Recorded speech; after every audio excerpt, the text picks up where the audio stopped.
For instance, if somebody came to you under that circumstance and they're all bent out of shape because they're the hardest worker there and they feel like they should get a raise and they think no one else is doing anything good. So why don't you guys tell me what would be 2 or 3 questions we could ask somebody that could clue us in on what their automatic thoughts are, what their unhealthy thoughts would be. What would be a few questions we could ask them?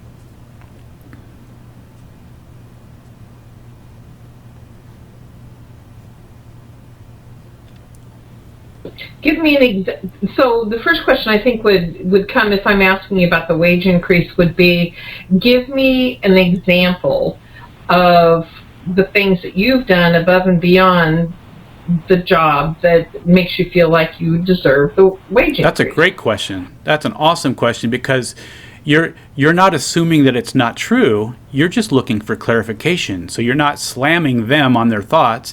You're asking them for more information, and they might be able to tell you some things that they think, and you might be able to get to the truth a little bit quicker. Yeah, no doubt. That's a great question. Anybody think of any other questions?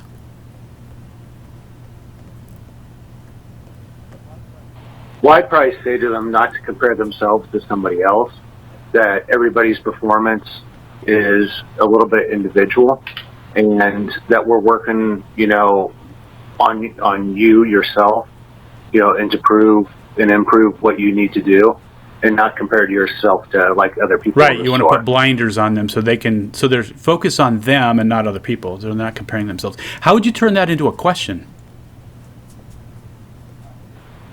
Into a question. What do you feel that you're doing well? And also, what do you feel like you need to improve on? You're redirecting them from being critical of other people to now you're focusing on them. Yeah, correct. Yeah, that's good. No doubt. So let's look at the right side of the page here, the unhealthy thought filters. So let's say you're sitting down and you're examining questions of people, and you're able to actually identify some unhealthy thought filters on the right side.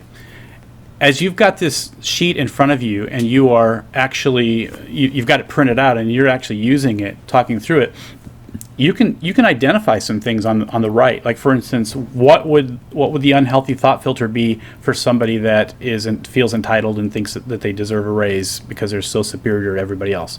What would you see on the right?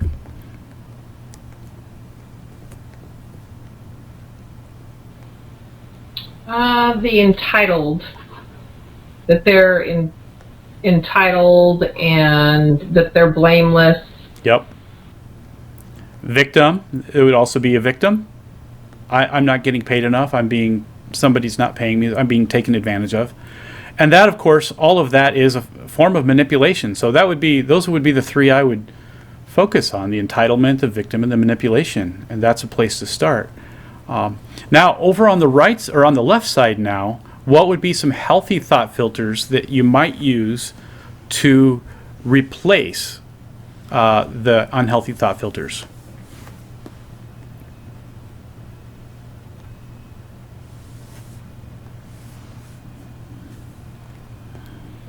Maybe growth seeking. Yep. Right, because they're not looking to grow; they're looking to get paid for not growing. So growth seeking is a good one. Yep. What else? There's probably 2 or 3 in there. Recognize their courage and their bravery to bring it to somebody's attention if it was overlooked. Yep, that's true. Compassion, having compassion on other people. It's clear that this person is critical of other people, so changing that a little bit. Maybe graceful, maybe personal responsibility as well. All of that. In fact, most situations are going to have several different thought filters that aren't exactly healthy. All right, so by identifying what the unhealthy thought filters are and identifying the thought filters that you want to replace them with, this gives us a platform to be able to have that discussion with them, to help them see and have a better awareness of themselves so that they can see the perspective from a more objective perspective. They're looking at the world through their own goggles, and that's all they see. And unfortunately, we tend to think that whatever we see through our own goggles is correct. Has anybody ever, at an older age, or like at least a teenage or later, like got glasses, and before you got glasses, you didn't really think that you needed glasses, and then the day comes along where you get glasses because somebody tested your eyes and told you that you needed it, and then you put the glasses on, and whoa, all of a sudden everything is sharp, but you never noticed it before because you didn't think you needed it. That's kind of the experience that we want to give people. We want to help people see the world from a healthier perspective through a better set of lenses than the smudged up lenses that we might look at with unhealthy thought filters. The thing is if you've always looked at the world through that lens, it's just going to seem normal to you. It's kind of like if you were to put, if a child was born and you were to put a yellow colored goggles on a child and never took them off, the kid would grow up and always think that the world looks yellow until the day you pull them off, and there would be a serious paradigm shift. They'd see that the world isn't just yellow. It's actually got all kinds of colors. And that's what we're looking for here. That's what coaching can do. That's what this behavioral model can do. It can help other people to see a paradigm shift in them, to help them see things different than what they normally see. It's not meant to just change behaviors. That's the shortcut that bosses take. Bosses don't think about thoughts. They just go straight to the feelings, and they try to just manipulate you into having better behavior. Be better, grow better, get faster, be on time, whatever it is. So we're trying to change the behaviors of people too often instead of really getting in and finding out why they feel the way they do, and then helping them with their thoughts about their circumstances. Okay?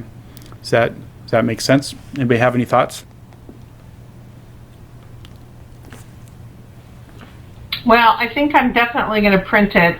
I have a crucial conversation tomorrow morning, so I've already been thinking unhealthy thoughts about how the conversation is going to go. So I'm going to try to turn that around before I head out for the meeting. We've probably all been in that situation. So this was very timely. Well, Mickey, you just touched on something that's really important, and that is that if we're truly going to coach somebody else, we have to have our thought filters. We have to have healthy thought filters ourselves. We really can't have unhealthy thought filters and go into it and expect somebody else to, because when we meet with people, they'll see it. And mine were formed because somebody else told me, oh, they're really gearing up for this conversation. Oh, well, so we all know what that means. Right. They think I'm coming in upset, and I'm absolutely not. So I'm going to have to come in just totally with healthy thought. Yeah, that's right. And when you think about it, when you look on the left side there under healthy thought filters, and you think about a person that's in authority over you, or a person that is your leader or your boss, aren't these just great attributes to have? Don't you think everybody would thrive if they worked under a person that was courageous and wise, and they're always thinking about growing and becoming better? They have good discernment skills and assertive and transparent, and are always thinking about empowering others, and are compassionate and graceful towards other people. They're personally responsible for themselves. They don't make excuses. And their interdependence. They're always thinking about the team and everybody growing as opposed to just growing themselves. Isn't that a great picture of a great leader? Yeah, it really is. And the thing is this is not elusive. We can become closer and closer to this every day. It doesn't mean we're not going to fall short sometimes and have bad days where we have unhealthy thought filters, but the good thing is all of those healthy thought filters on the left, some of those can go a long ways to repairing relationships and repairing the times when we do have unhealthy thought filters. And if you don't embrace those things on the left, those things on the right will define us, and it will determine our behavior and our results, and it won't be pretty. So, yeah. All right. Well, I don't have anything else on the presentation, so I can open this up for a few minutes. Any more discussion? Anybody else have any thoughts on this, the cognitive behavioral model?